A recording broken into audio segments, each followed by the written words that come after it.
link the users subjects to objects. Exactly. That's exactly the point.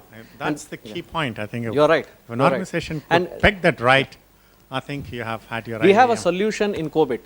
It is called as the information architecture. How many of you seen that? There is a process called information architecture.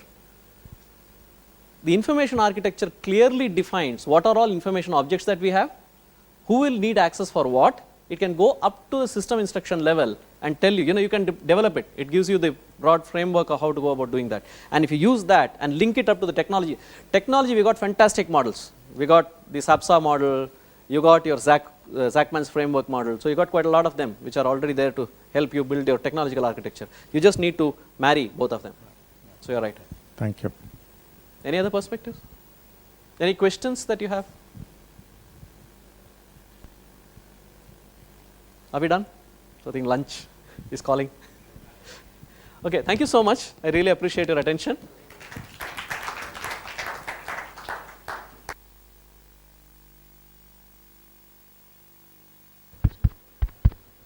Yeah. Just a couple of announcements in terms of the sessions. One is the last session that we have in this particular track, if you could go through your conference guide. I think it mentions as exploring emerging methods of payment processing. Now that topic has changed and the speaker has changed. It's changed to endpoint security and APT defenses, and this would be presented by Mr. Kanwal Mukhe. And the other change would be in track 3. The last 2 sessions which are on COBIT 5, they are interchanged. So Mr. Avinash Kadam would be swapping with Mr. Vittal Raj. So these are 2 announcements. So now I think all of you all must be hungry.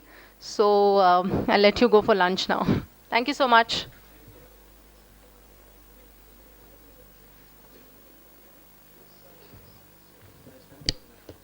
Hi, good afternoon. And back to the second half. We now have a presentation by Mr. Sandeep Godbole, who is the DGM at Syntel for Information Security. And he would be speaking on what every auditor needs to know about auditing mobile devices. Just a short brief about Mr. Godbole. His present role as the DGM at Syntel calls for internal security and information security to customers. He has been the past president of ISACA Pune, earlier associated with ISACA UAE as well, member of India Growth Task Force, member of Global Membership Committee at ISACA headquarters. His past speaker history lies with Euro CACS 2011, ISACA Memphis, ISACA UAE, COCON and Club Hack. He is also honored with the prestigious CISM Excellence Award for Asia and the Emirates Award. Over to you, Mr. Godbole. Good afternoon, and thank you for being present here and caring to attend what a person is going to speak, what you already know. So thank you so much for the sympathy that you have shown. Incidentally, how many of you are auditors here? I just learned a new definition of who an auditor is yesterday. The person told me an auditor is a person who, when he's explained that curiosity killed the cat, asks, yeah, that's true, but I'm just wondering what was the cat curious about. So I too have been an auditor at some point in time, and audit is to me more of an approach, a logical way of thinking rather than a job role. So no matter where an individual is with respect to the job profile and the job role, it's very difficult to take the auditor out of an individual once the individual has been in that role. And perhaps that could be one of the reasons that in many of the organizations, when doing succession planning, career progression, a lot of times individuals are given at some point in time a role in the internal audit department. So hats off to the audit community for doing such a good service to their organizations and society as a whole. So the topic for today is what every auditor needs to know about auditing mobile devices.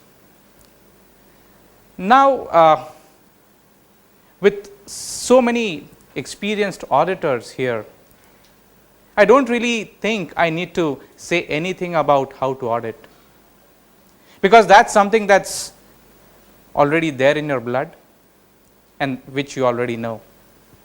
But is there something of relevance given the interest in mobility that as auditors you might want to know, and some information, some approach, if discussed, would help you in discharging your duty as a diligent auditor when it comes to auditing new technologies, auditing mobile devices, which is going to be of use to you. So that's what the focus of the session is going to be.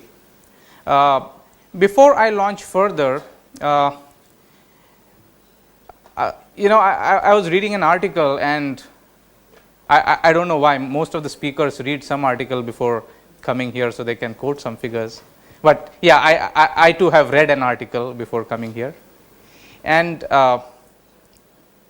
it said that X million number of mobile devices and tablets were shipped in the year 2011, and please expect a higher trend in 2012.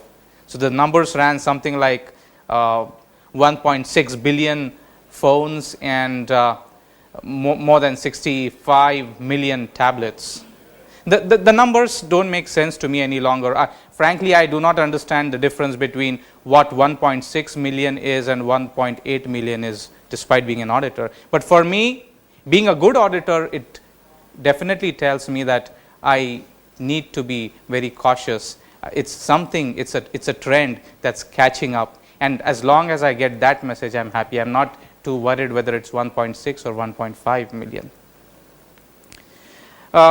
So a mandatory disclaimer to protect everybody from indiscretions that could happen from my side. So please hold me responsible for any indiscretion. Please don't tar the name of either ISACA or my employer or anybody else. Yeah, this is one slide I like. I love to talk about this slide, but I'm trying to be a little more conservative today, and I'll give it a skip. This is the most value-adding slide, in the entire presentation. So what is our agenda today? Our agenda today is we'll discuss about certain fundamentals. We will discuss about threats and risks. We will talk about controls. We will see whether there are any guidances available, whether there are any recommendations available. And we will try and see how does it make sense to the audit committee, audit community, and those who are doing the audits. Does the agenda make sense, or is there something that's amiss? I'm not sure whether I can plug it in immediately, but if you see something that's glaring, maybe I can add it the next time around. Is it okay? Sure, thanks. One more mandatory slide which has to be in every presentation. Just wanted to make a point that why are we discussing it here? Because a lot of action is happening in the Asian region when it comes to mobility, and so it's a topic that's definitely relevant. There are a lot of initiatives at the organizational level that are happening, things like BYOD, things like convergence, things like consumerization, which all of you know, but these are things that are happening, and that sets the stage why auditors need to be aware, need to be experts when it comes to certain aspects of implementing mobility. So why is it a complex job for the auditors? It is a complex job for the auditors, because when I talk about device security, when I talk about auditing devices, it's not a device alone which is bringing in the benefit and bringing in the risk. So it is like saying, I want to audit the safety of my home. Can I do that without knowing what neighborhood I stay in? Can I do that without knowing what kind of people come to my home? Can I do that without knowing how thick my walls are? Can I do that without knowing whether I'm in a seismic zone or a temperate zone, a torrid zone, whatever? I cannot.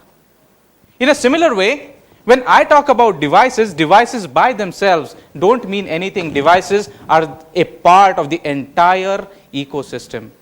And that ecosystem is complicated because there are a number of technologies that come into play.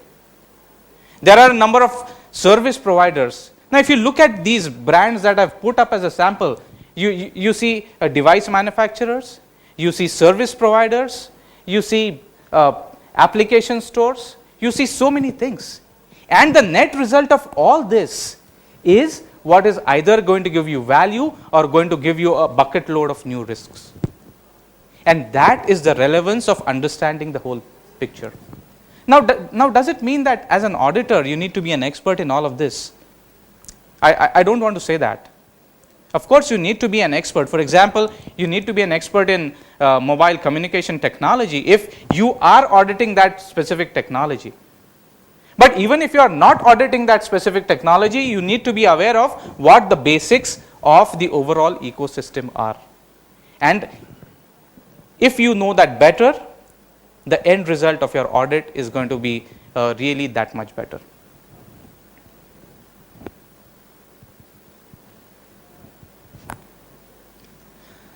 Talking of some of the issues that as auditors you need to know. I'm again not interested in the figures. Incidentally, you might be wondering why when you see a dip in the market share, you see a CAGR. That probably is because market share is a percentage of the total population, while the growth is in absolute terms. The numbers might grow, but your market share could shrink. So that's the reason you might see it here. So what is most relevant here? What's relevant here is, as auditors, you will continue to face a multitude of technologies. You don't see a convergence that, okay, from tomorrow, I'm going to see that 80% of my devices are going to be on X platform or Y platform. That's not going to happen. Now, if that's not going to happen, as auditors, we need to be comfortable with the idea that you are dealing with a lot of diversity, and you need to be effective in an environment where there is a lot of difference, where there is a lot of diversity that's happening. And that's what I see is the significance, because people have been talking about BlackBerry losing out a great deal, but of course we can dispute these findings, and I don't stand in for defending these figures. There could be a debate, but if we accept this, the message is loud and clear. We need to live with a lot of different technologies, and we need to be effective with a lot of different technologies. So if that's something that we have to achieve, what is it that we need to do? Anybody recognize this guru of audit? No? A very unlikely guru for auditors. But he said something that made me put him as a guru. And that's your role as an auditor. In an environment where there is a lot of diversity, a lot of new technology coming every day, you cannot be experts in each technology. But you need to be experts in asking the right kind of questions. And that's something that you already have. That's not something that is coming in new to you. You already have that strength that's built into you. What you just need to do is couple that strength with an understanding of the new environment and there you go. You're ready to audit mobile technology. So there's nothing so great about mobile technologies that as auditors you would not be able to achieve. Just understand what your core strength is, and that is the ability to ask the questions, the right questions, and the right questions at the right time. So when we talk about mobile devices, there are a lot of devices that can be categorized as mobile devices. For example, my pen drive is a mobile device, my laptop is a mobile device, anything that can be carried around is a mobile device. But I don't know whether I'm going to disappoint you or whether you're going to feel enthused about it. We are not discussing about these devices. In today's discussion, we are largely going to concentrate upon the mobile phones, the tablets, and these kind of devices which are generally referred to when we are talking about mobility. So what's so basic, what's so fundamental when we talk about the risks with respect to mobility? And where do the risks come from? They come from a variety of factors.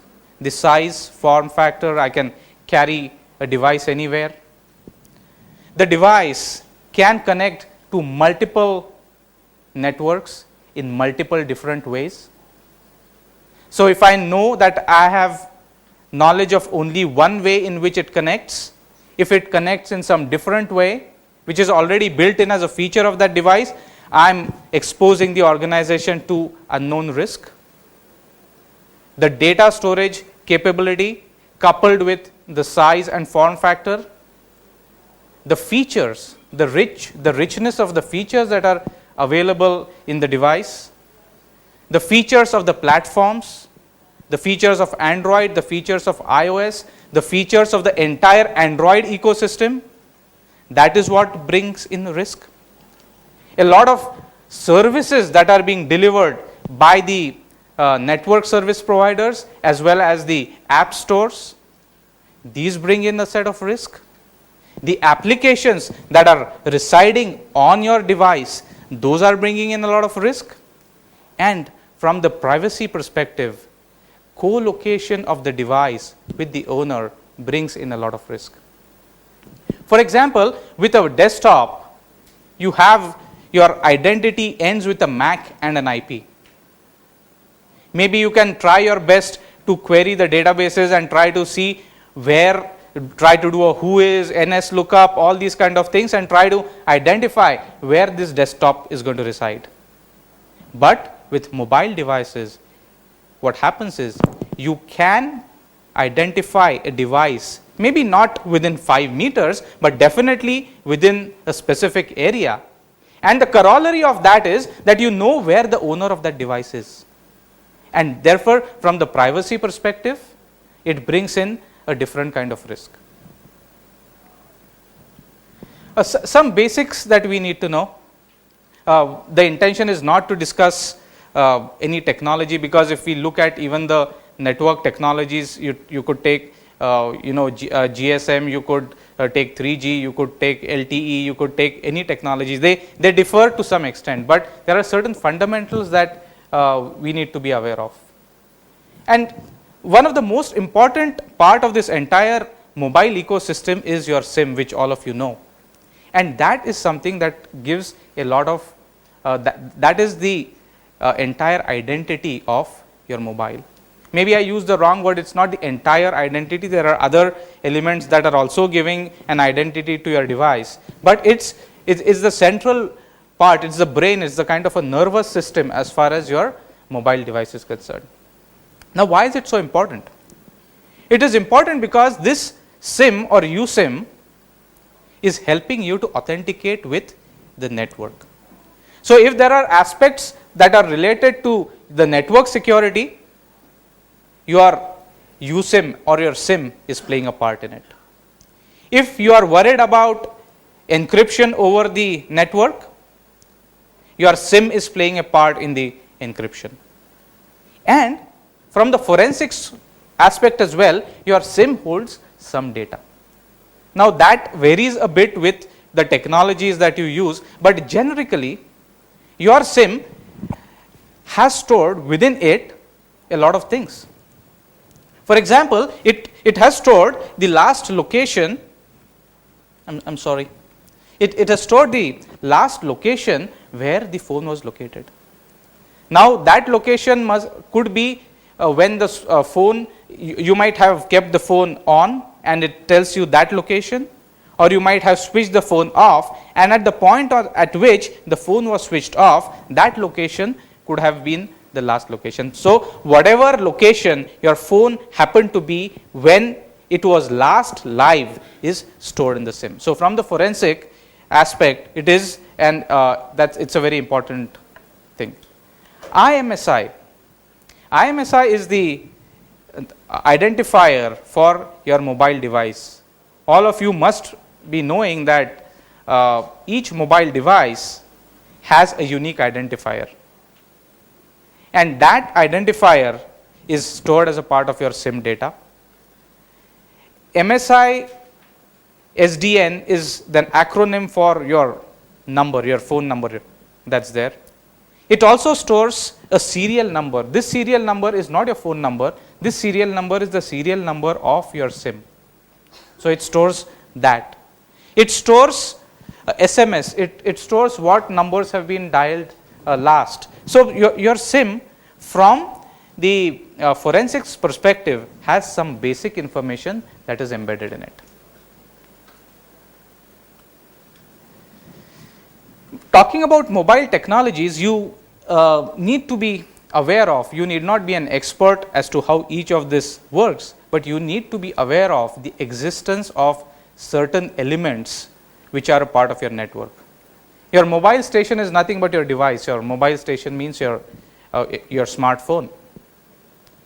A very important element that has been mentioned here is your HLR and VLR. What is HLR? An HLR is a register that is maintained with your service provider. Suppose you have contracted with Vodafone, Vodafone gives you a SIM, then the record of your SIM, your details are there in the HLR. That is where you belong to. That is where the SIM belongs to. That's the circle where the SIM is native.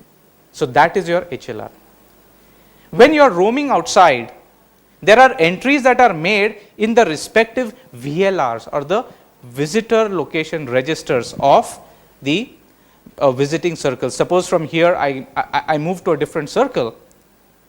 When I'm provided the roaming service, there is a record that is created in the VLR, and the VLR and the HLR talk to each other. The reason they talk is, suppose I move from one visitor location to the next visitor location, this change is reflected back in my HLR, that this person who is native to this location is presently at, let's say he's somewhere in Manchester. Okay, so that's the way these things happen. Now, why do you want to do this? Do you want to audit this? Of course, if as an auditor you want to go into details of that technology, it calls for a different kind of perspective. But even if you do not want to audit this into detail, you need to be aware of these basics, and I am sure that understanding of these basics will definitely help you to do a good job when you are auditing your mobile device. When we talk about network security features, let's say I'm connecting to Idea or Vodafone or any other service provider. What are the security features that a network network provider should provide and generally does provide? Those features are anonymity, authentication, and confidentiality. Now, how is anonymity provided? Anonymity is provided to the user by masking his telephone number in the communication at the last loop between the mobile device and the network infrastructure. There is an identity called as the TMSI, temporary mobile subscriber identity, which is used quite widely to when the call is on. So what does this assure the subscriber? It assures the subscriber that the call is being routed, the call is happening, the call is live based on a temporary number whose existence is transient. The moment the call drops, the next time you make a call, you would have a different TMSI. So from the anonymity perspective, the network has engineered some features into the overall ecosystem. As far as authentication is concerned, your SIM again plays a part in the authentication. Your SIM is a very important element. It has certain keys built into it. It has certain algorithms that are encoded into it, and therefore that helps for you to ensure that the authentication happens. Till GSM world, till 2G, the authentication was not mutual. What it meant was, in the GSM world, before permitting you access to the network used to authenticate you, but you never used to authenticate the network. But from 3G onwards, the authentication has become mutual. So when you try to connect, you also authenticate whether the network is the one that you want to connect to. So that's why it is generally said that when it comes to security, this GSM is much less secure than some of the technologies that have come later on. So what risk does this address? This addresses the risk of rogue access points. Though it is not as simple as putting it a wireless router, but even then, technically it is possible for me to have a rogue base station set up and make a person try to connect to the rogue base station. So mutual authentication gives you a guarantee that you are connecting to the network that you want to connect to. And confidentiality is enforced again using encryption. That's how it is done. In most of the technologies, what happens is that the keys are stored within the SIM, but the actual encryption process happens in the smartphone. That is what is done in a lot of technologies. Now, why is it done? It is done because encryption, if you know, is a highly computationally intensive operation, and to do that you need a lot of power, and that's why it happens generally in the smartphone and not in the SIM. Now, having said this, let's not go any further into these acronyms, because we are not talking about today auditing technology infrastructure, but I believe that it would be good if we know certain basics. That's why we spoke about this. Now, we have seen a lot of trends. BYOD is one trend that many of you would have come across, and the greatest villains these days in an organization are the security folk and auditors, who to an extent are trying to rationalize BYOD. Just one word about BYOD. If your BYOD is a cowboy approach, that's invitation for disaster to happen. So BYOD is not something, it's not for a free for all, it's not a laissez-faire approach where you do whatever you want. If that is the idea of BYOD and that's what's happening in your organizations, please raise a red flag. So if that's not a cowboy approach, what is BYOD about? And when we are talking about BYOD, what are the things that you need to look at? Any BYOD initiative should begin with a benefits statement. It should begin with a business case. And the business case should not be that my CEO has just ordered the latest iPhone 5. That should not be the business case. So try and justify, try and rationalize what is it that you are trying to get. And the rest of your initiative should go along those lines. If you are unable to define what you want to get out of the BYOD initiative, then the initiative is directionless, and there are many pitfalls on the way that you could make use of if you want to fall off. So please understand, BYOD is about processes. BYOD is about ensuring that you have a process for device enrollment. BYOD is about ensuring that you have a process whereby a device that has been enrolled can be decoupled. BYOD is about processes which ensure that the right kind of data resides. BYOD is about ensuring